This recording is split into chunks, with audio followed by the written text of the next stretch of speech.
Welcome to part 3 of my Becoming a Millionaire from Scratch series, where I walk you through the habits, beliefs, mindset, shifts, money moves that I'm making to make millionaire status a reality for me. And I hope that you have been gaining some inspiration from this, okay? I don't want to be the only one out here saying I'm a millionaire. Like, I want us all to be millionaires. But anyway, I'm going to get into it. But before I do, if you're new here, hey girl, hey, my name is Jocelyn, and I am the founder of Maximize Money, where I teach 9-to-5 earning women how to create their dream lives with their 9-to-5 incomes so that they can do more of what they love without trading their time for it or going deeper into debt for it, okay? And as I mentioned, I want to normalize millionaires that look like me, okay? Regular, schmegular people. And I'm doing this with my 9-to-5 income only, not with any business income for now, okay? So let's get into the update. I always start with a net worth update of where I am. So as of March, which is my part 3 moment, I am 25.9% to my goal of millionaire status. So obviously I have a long way to go, but I have learned a lot. I've taken a few losses, and we're gonna talk about it. So the first loss that I've taken, Lord, is that one of my accounts, which is my brokerage account, it dropped last month by 13%. And that can be attributed to my Bitcoin ETF. And if you are invested in Bitcoin or cryptocurrency in any way, you understand, like, all stocks are ebbs and flows, but like Bitcoin took a huge drop, and it is what it is. What can I do? The beauty is that I don't need that money right now. Like, I've left all the money in there. I'm continuing to just reinvest what's in there. But I don't take it too personal. I was a little sad to see it happen, but I also recognize it's all about this when it comes to investing. It's going to be ups and downs, ups and downs, ups and downs. And I've decided not to fret, okay? Because I'm still a ways from retirement. I gave myself 13 years, but like, I know that it's just going to rebound, when it's meant to. So on the flip side, I had a little win. I had 2 wins. One is, my ETFs that are invested in the total stock market. I have a bunch of ETFs and index funds, which are essentially like a collection of stocks. So think of like a tech ETF having like Apple, Microsoft, Google, like all the big wigs, and essentially instead of me just owning Apple alone, I own a small percentage of all of them because they're in said ETF or in said index fund. So I'm a huge fan of index funds and ETFs. The majority of what I have invested is in index funds and ETFs because I like to spread out my risk tolerance, if you will. If Apple tanks but Google is tracking up, then I feel like I'm going to be in a good place, which is the beauty of index funds and ETFs. So I'm going to always be game, okay, until they give me a reason why I shouldn't. So all of my index funds attached to the total stock market, is that what you say? Total stock market is tracking up 3%, like across the board. I have 2 accounts where I have a lot of index funds and ETFs in, and both of them pretty much averaged around between 3 and 4%. So I'm happy about that. And then my other win is around my home. Obviously every month I have to pay a mortgage. That's decreasing the interest, which is decreasing the principal, because I make an extra payment every single month, 2 extra payments every single month, and I apply them strictly to my principal. And that's a little tip for y'all who have debt, whether it's a mortgage or student loans or car note.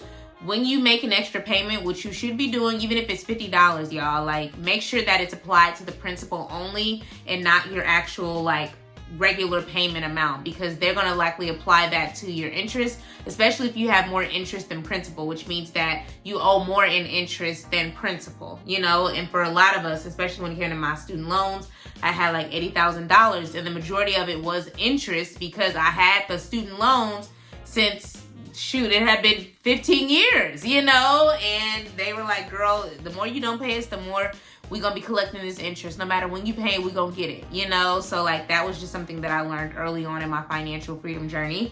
And hopefully you're doing that. If not, you start doing it. Again, it ain't got to be $1,000. Like, I put an extra $200 every month towards my mortgage, my principal, not the interest. And those, again, are separate payments. And you should see that on your little online portal. If you have questions about it, just comment below. I'm happy to kind of direct you, but you'll see it, like additional payment, like you could put it towards the principal. If you have a mortgage, you can put it towards your escrow. My escrow analysis, operates on its own. Like, I don't need to put anything extra because the analysis kind of balances it out from year to year as things change. So my home value increased because of that, and just the market and this being a desirable area. There's a lot of new kind of construction popping up, and that's helping my place. So my home value, meaning the value, the worth of my home, the amount increased by 3.08%. So I was like, period. Like, essentially, that's more money that I'm going to be able to walk away from if I were to sell, or if I wanted to pull some money out. Like, I have more to pull from, essentially. But I don't plan on doing either of those options. But a lot of my net worth is tied to this home that I'm in, you know? And I know people like to say, like, having a home is not a good investment. I feel like you need to be strategic when you buy. Like, I didn't buy the biggest, hottest place in the hottest neighborhood. Like, I was very strategic when I bought this home, and this wasn't my first go round, baby. I struggled through the home buying process when I tried to buy back in 2018, you know? So like, I wasn't really new to this, and I just, it wasn't a good situation. Like, I'm so thankful that God was like, girl, this girl don't know. This girl don't know, okay? Because I would have been on the struggle bus. Like, I probably would have had to sell that home because my finances were jacked up, you know? And so like, I don't believe that home ownership is that for everybody, but I feel like everybody should own a piece of real estate, you know? Even if it's temporary, because there's just so many benefits to it. But ultimately, it's your decision, baby. I'm not putting no gun to your head to do nothing you don't want to do. So that's my net worth update, is I'm 25.9% to my goal. Thank you, God. So let's talk about some things that I learned this month, okay? This is, again, money moves, mindset, shifts, beliefs, habits, all the things. So the number one thing that I learned, in no particular order, is that who you marry matters, you know? And I put here that, like, I don't want to be in competition with my partner, my friends, or anybody, like, whether you're close in my life or not. And I feel like this really spoke to me, especially who you marry, who you partner with, because I was listening to this podcast.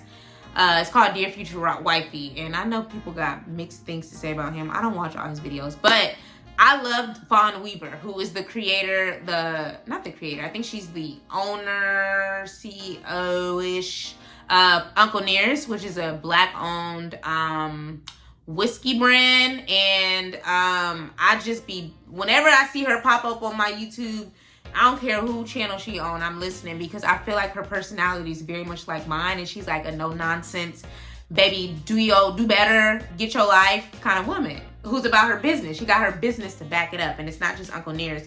She's made a lot of moves in her life, and I just respect women who stand in their own power and like do what they want to do and just say F society. And she's one of many women that I look up to when it comes to that. And yeah, I'm gonna pop up a video of something that she had to say about her husband and how they partner together, and how he has been sort of a key, you know, key component, I guess, to her success story. And that just really inspired me and made me start to continue to think differently about marriage. So you can acquiesce and say, baby, you got this. You know what I'm saying? You ain't got to worry about, like, I don't want, because a lot of times people are trying to demand respect, where you just have to be a person that people respect. You don't have to demand it from somebody.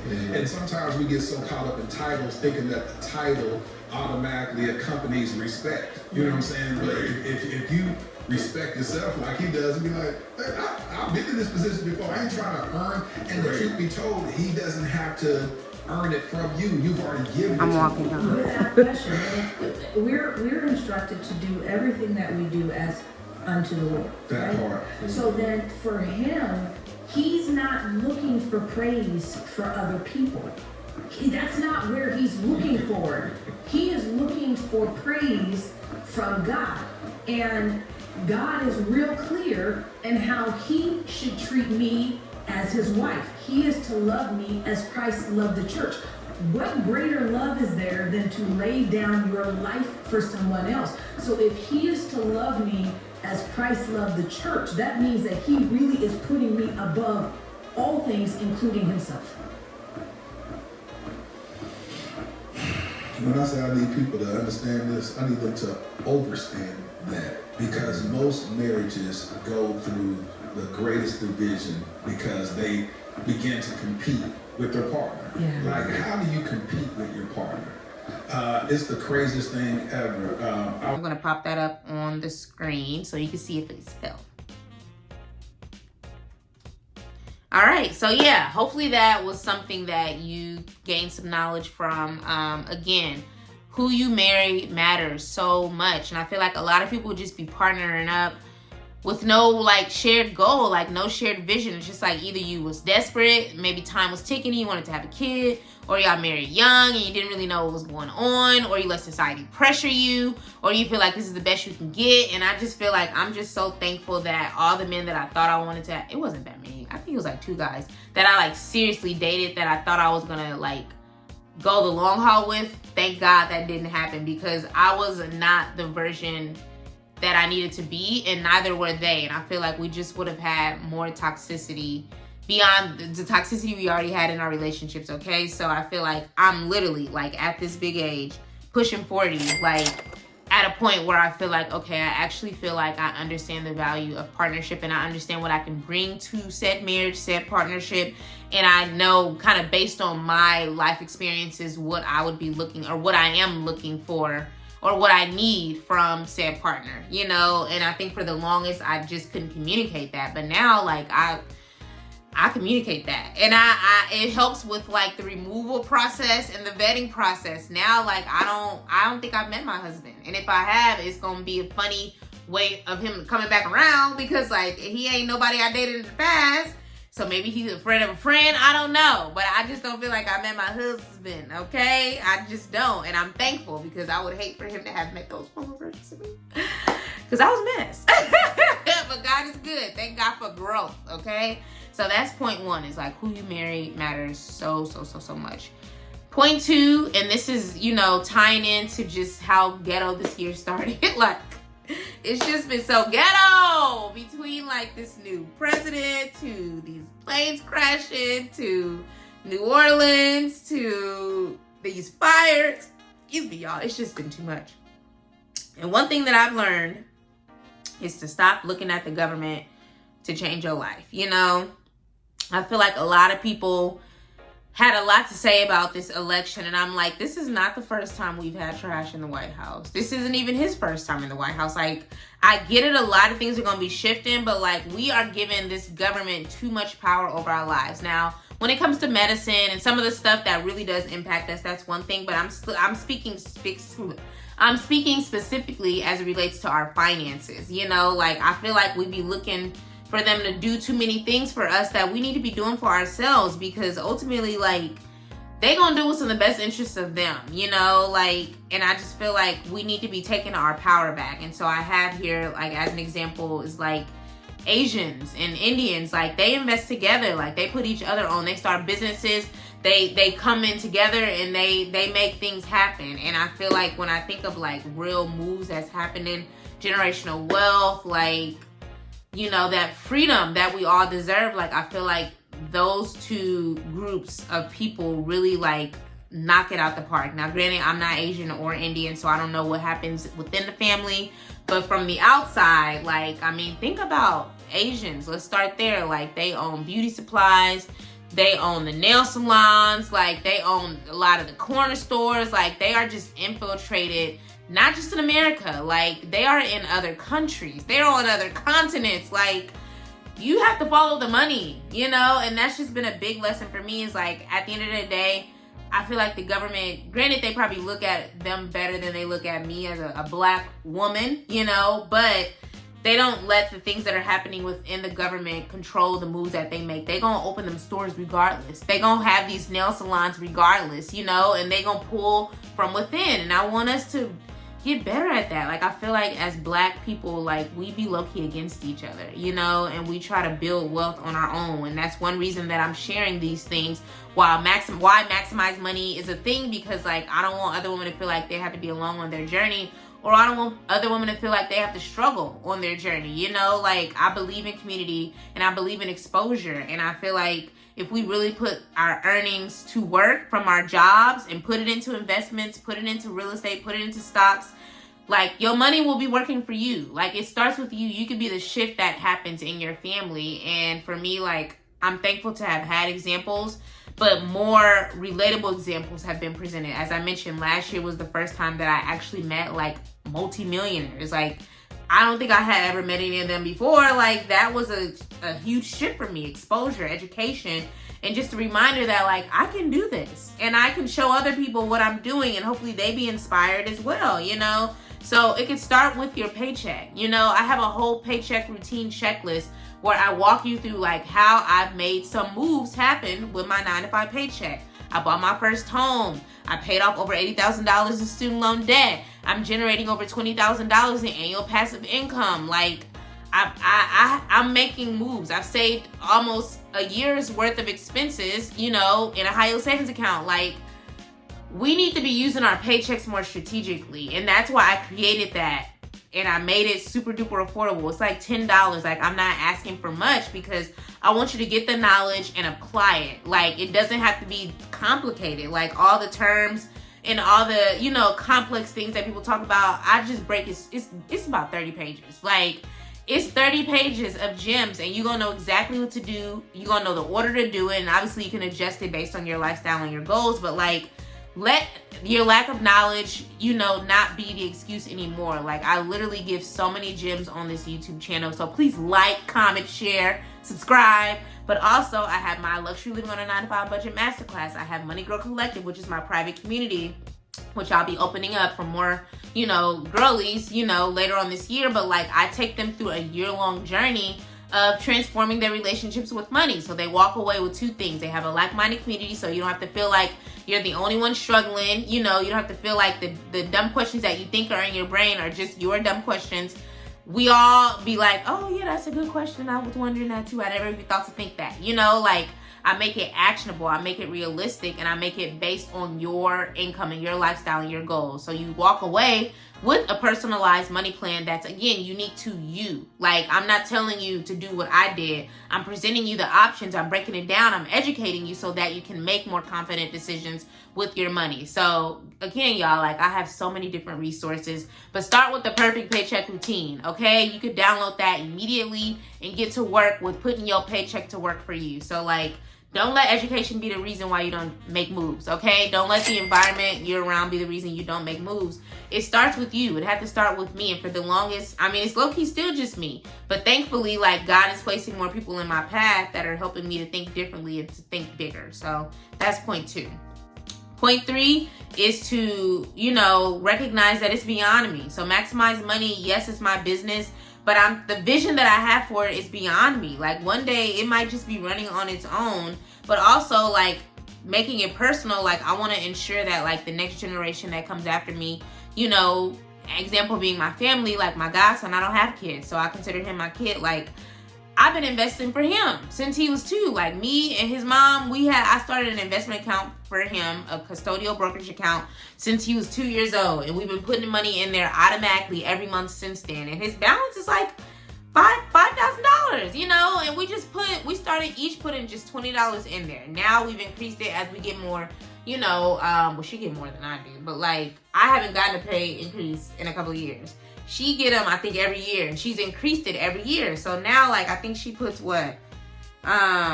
Did she put 40 in there? I think she put 60, and I'm still putting my 20 because I haven't gotten no increase, you know. But it doesn't matter because he's gonna be able to benefit from reinvesting the dividends, which is that money that we could have been pocketing in our pocket for him.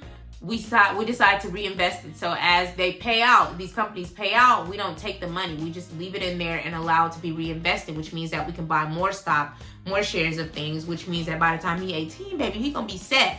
Now, as long as he don't ruin it, you know, I'm gonna be very particular because this was my initiative. Now, if he out here acting a fool, he won't be getting this money. He gonna have to get his life together. But, like, I want us to think beyond just ourselves. For me, when I started this journey, it was just for me, like, oh, financial freedom, and I don't want to work and all this stuff.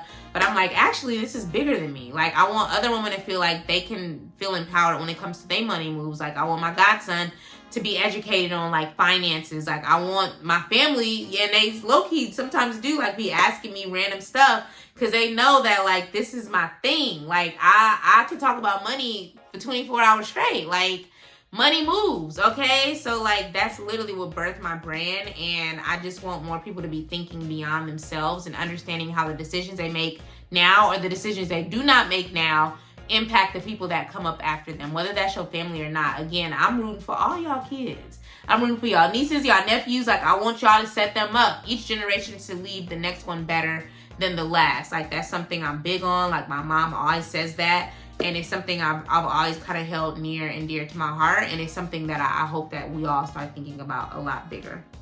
Point 4, a lesson that I learned, some you know, habits that I'm shifting, is like addressing your money beliefs, you know, and what you were exposed to growing up. So, you know, some of us were taught to like wear our wealth. You know, we have all this name brand stuff. We drive in these Mercedes and these Range Rovers and these Land Rovers, and you know, we just always have to present as if we have our things together. And one thing that I've learned, social media, baby, a lot of these folks ain't got it. A lot of these folks ain't got it. A lot of these folks driving Benzes can't even afford the repairs. A lot of these folks complain when the car break down and they ain't got no money saved. Like, it's just all a facade. And that's why I always just be showing up as I am. Like, I'm regular, schmegular. I got my hair in some little loose curls. I got these little $2 earrings from Shein.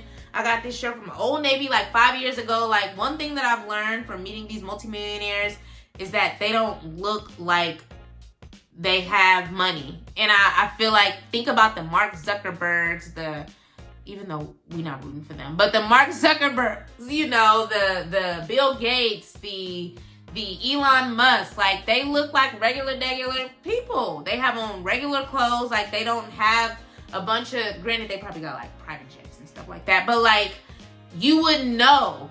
You would know. You could be sitting next to somebody who can change your whole life and you wouldn't know, because they don't equate wealth with external things. You know, like, all that external stuff is just a cover up. And for my people who look like me, that dates back decades, centuries. Like, when you get a little bit of money, you spend it. You spend it to elevate your lifestyle, and we end up not having nothing for the future. We can't retire because we ain't got no money. We can't leave our kids nothing. Our kids fighting over the little bit we got. Like, that's not a way to live. And it's like, all the money you spend on these brands that don't give a damn about you, like, when you really start to sink that in, and all this DEI talk and all this, you know, dating back to 2020, like, when the pandemic happened, and like, if you ain't woke up from that, baby, and you still spending your money with these companies who don't give a damn, then you need to do some internal soul searching, okay? Because like,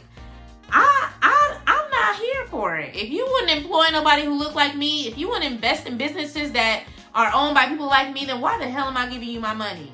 Why are y'all all up in Target doing the most? Like, and no shade to Target, I be up in there sometimes too, but like, the girlies, the whole Target got on the girlies. Like, y'all act like y'all can't get y'all stuff from no other store. Like, no other store. And you just be running it up. What do you have to show for all those years you worked? Like, what do you have to leave to your kids, your nieces, your nephews? Like, we really got to work on our mindset and address what we have been exposed to.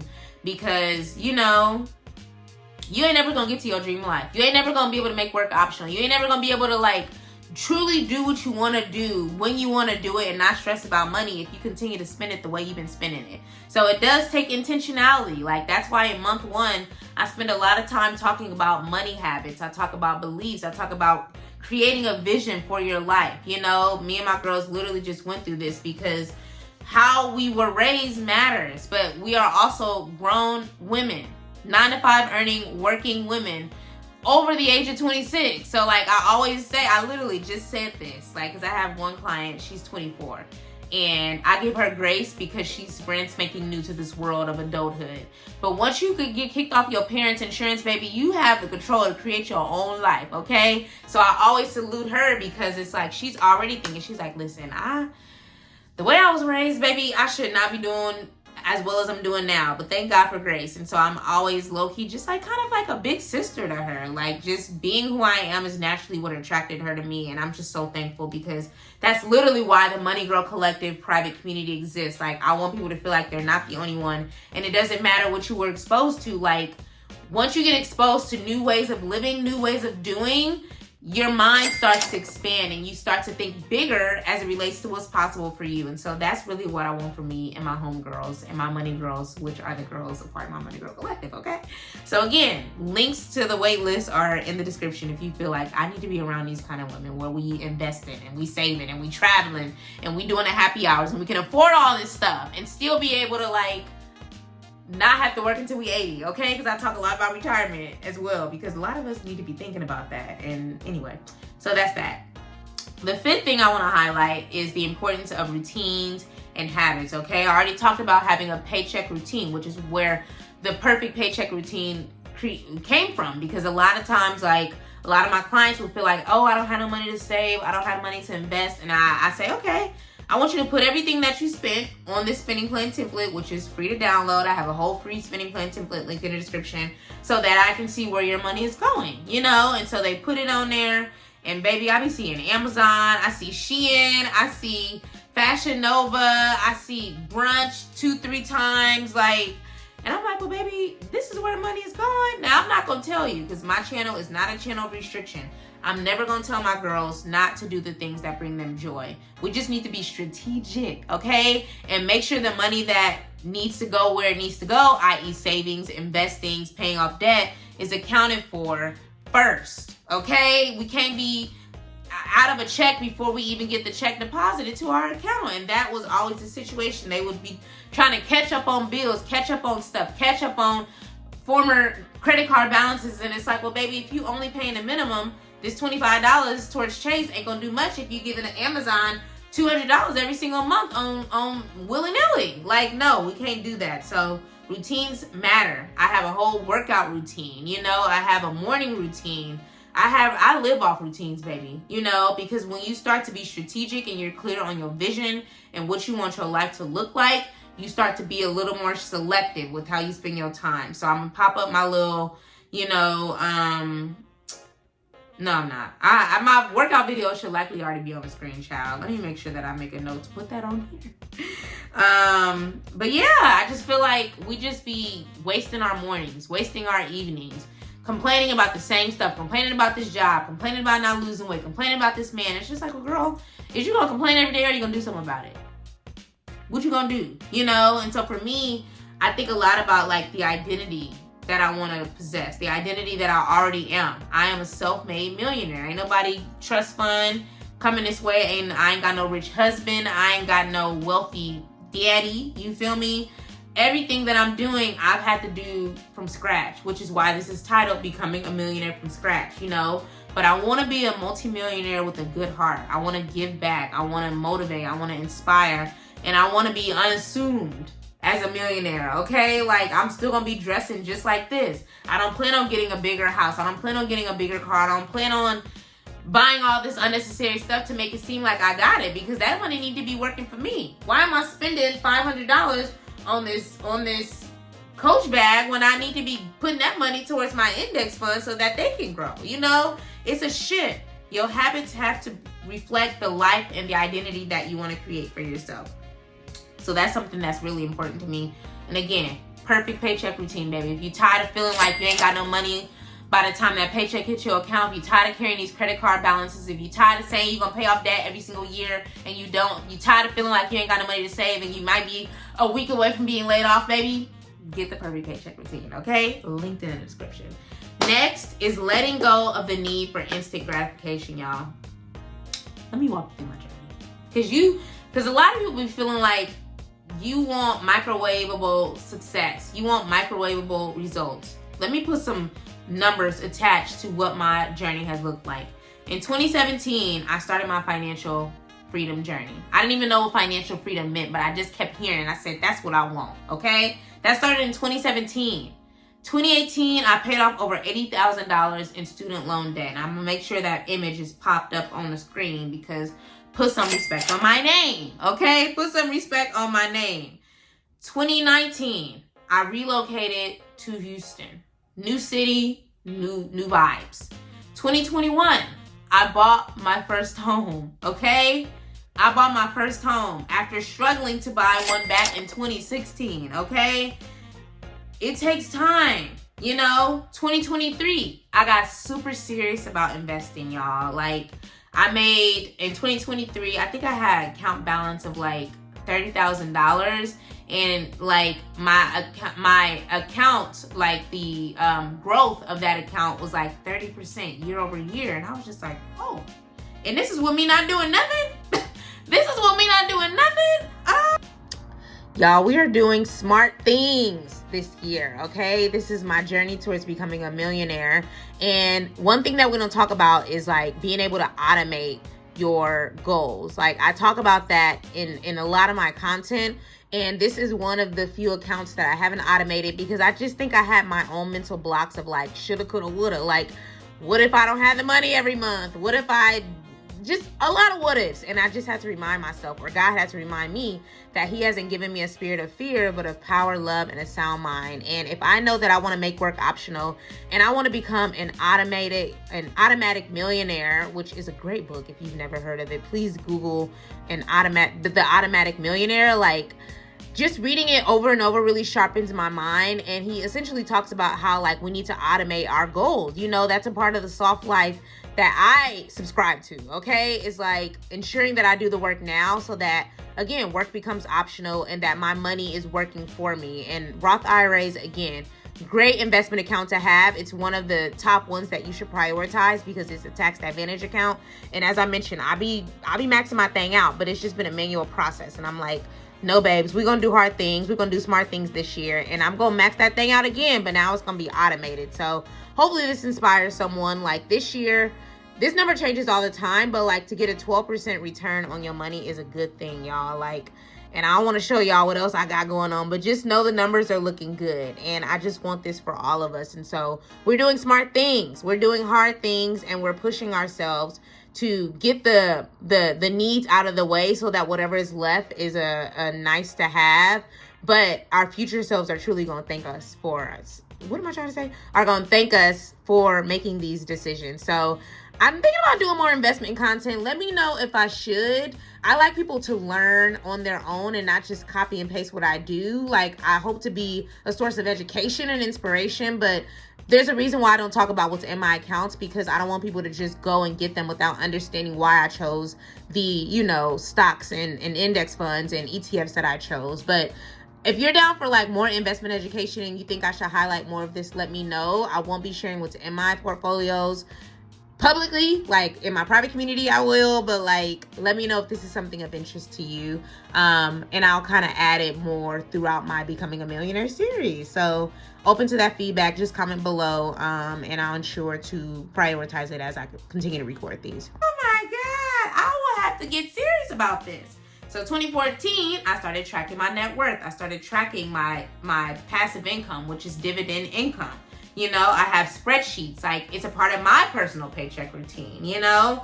And that's how I realized that I was generating $20,000 in dividend income, which is passive income, which is income I don't have to work for, you know? And I just feel like when we get serious about routines, when we get serious about like tracking the things that are happening in our lives, we start to recognize our growth and we want to stay committed to the journey. So like, please, y'all, get serious about your money. Let go of the need for instant gratification. Let go of comparison. Comparison is the root of evil. I think that's in the Bible. Don't listen to me. I think it is, though. Comparison is jealousy. Something like that. It's something like that. Where, you know, ultimately, like, if you're looking at what everybody else is doing, you're never going to make no moves. Or you're going to be knee-jerking and trying to adjust to what they're doing because you see their end result. You know, y'all, I talk a lot about paying off debt. I talk a lot about home buying. I talk a lot about investing because I've had to do the work. And the work started in 2017, y'all. It's 2025. That's what, 8 years? 17, 18, 19, 20, 21, 22, 23, 24.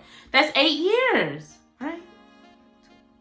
That's 8 years, okay? Like, it wasn't an overnight thing for me. Like, if anything, it took 1 year to make moves in preparation for the next move, which took more years to get in preparation for the next move. Like, it was not an overnight situation. And that's why I can confidently speak to it now, because I've had to go through the journey.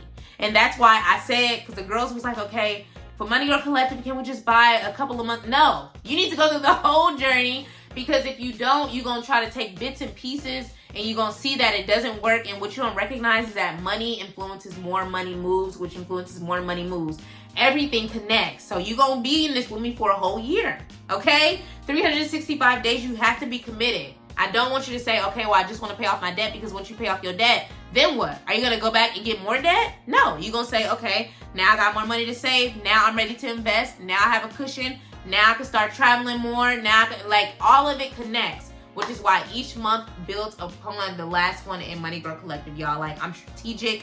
And again, this is 8 years in the making. This is my first month doing my first year doing Money Girl Collective, because I had to learn all this. I had to get certified as a financial educator. I had to collect some wins for y'all, for me to get to the point where it said, I need a private community, okay? So, like, it takes intentionality, and I'm so big on that. And I'm so big on reminding the girls, like, listen, y'all, we're going to be together for a year.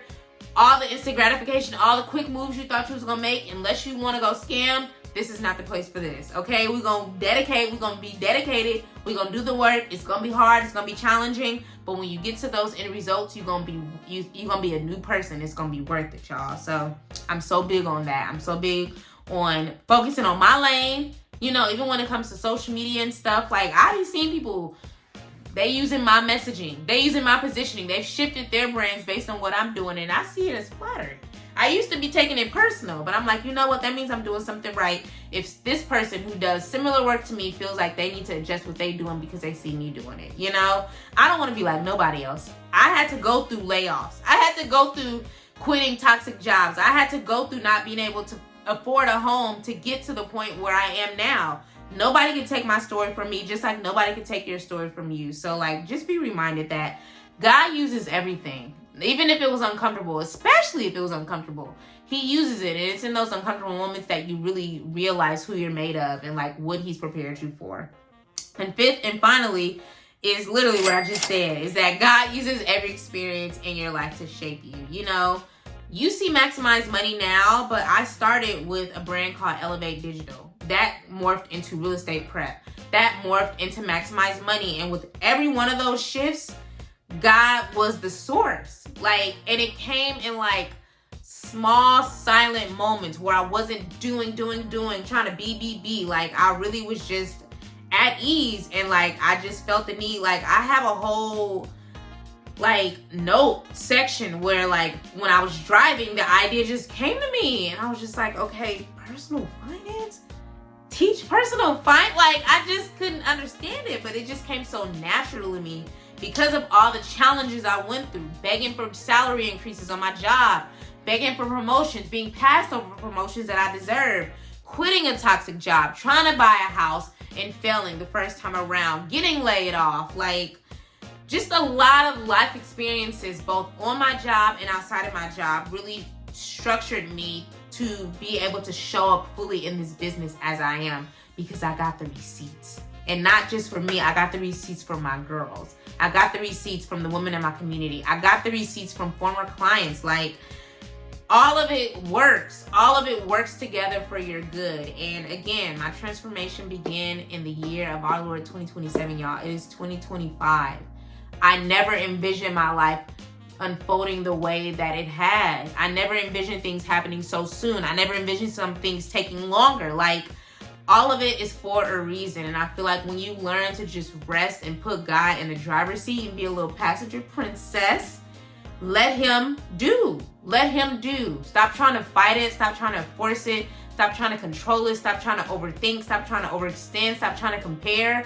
And just be you, you know, and recognize that, like, I need to dedicate time to understand who I am. I need to understand who God is calling me to be. And I need to understand what I need to do and who I need to be around in order to become said person. And that's where Money Girl Collective was morphed, because literally 3 or 4 of my clients back to back was like, I wish there were more people I could talk to about this besides you. No shade. And I didn't take that shade. And I was like, okay, well, like, what does that mean for me? Like, what can I do? And the idea came months later, which is why I didn't launch in 2024. I launched in 2025, which is this year, you know? And so, like, just recognize that, like, every experience is preparing you for the life that you desire, and not to rush outcomes, because when you rush stuff, it's not done. Think about a turkey. Is that a good example? Think about some chicken. You frying some chicken. On the outside, it looks done. You poke inside, you put a little knife in there, you see some chicken coming out. That means it ain't ready, baby. You got to think about your life the same way, the experiences that you have. Everything compounds on top of one another. Just like investing is about compounding interest, your life and the things that have happened to you all are shaping who you are. And when you feel like you're ready to make the moves, and when God nudges you, you need to make them, you know? I was scared to launch Money Girl Collective. Granted, I didn't do an official launch. I kind of did like a little private launch of like past clients and past people that I work with. But the fact that I got that first yes unlocked a lot. And I was like, okay, even if it's just one person that shows up, this is proof that it's validated, that it's needed, you know. And thankfully things got bigger and better. But it's like, you got to be willing to start with what you have. And that's why Money Girl Collective, like, it's not going to be for everybody. It's going to be, some people are going to be like, okay, perfect paycheck routine was enough for me. Thank you. And it only cost me $10, you know. Money Girl Collective is a bigger investment. But again, you're getting a like-minded community. It's a safe space for women to talk about money. All the ups, downs, lefts, rights, failures, you know, but also the wins. We celebrating the wins. And again, a personalized money plan. We're not copying and pasting stuff that we've seen on TikTok and YouTube, like trying to piecemeal together your own thing. Like, you and I are going to work together from a group's perspective, and we're going to have one-on-one. So it's like, I'm very strategic and I'm very intentional with every single piece of it, because I used to be the person trying to put things together and make it make sense for me. Like, no, you have a different lifestyle than me. You have different goals than me. And thankfully, I am certified as a financial educator. So I was forced to learn all this stuff, and I can create plans with you, you know, because we're doing this together that's unique to you. So that's it, y'all. I done yapped for 36 minutes, but I hope that you were inspired. Please like, comment, share, subscribe. I hope that you start thinking differently about your routines, your habits, who you surround yourself with, you know, some of the beliefs that you've had. And I'm looking forward to hearing your comments below. Have you started thinking more about becoming a millionaire and what that looks like for you? If so, like, share your thoughts, share your comments, share all the things, y'all. Like, this is a safe space, this is a community, and I'm here to cheer you on, you know, and remind you that you deserve it all, whatever it is. So thank you guys so much for watching. Please share this. Please like, comment, share, subscribe, y'all. These are some good gems that I'm giving for free. It don't cost you nothing to hit the like button. It don't cost you nothing to subscribe, baby. I got more coming from this, okay? So I'll see you guys on the next video. Please subscribe. If not, you a hater. Bye.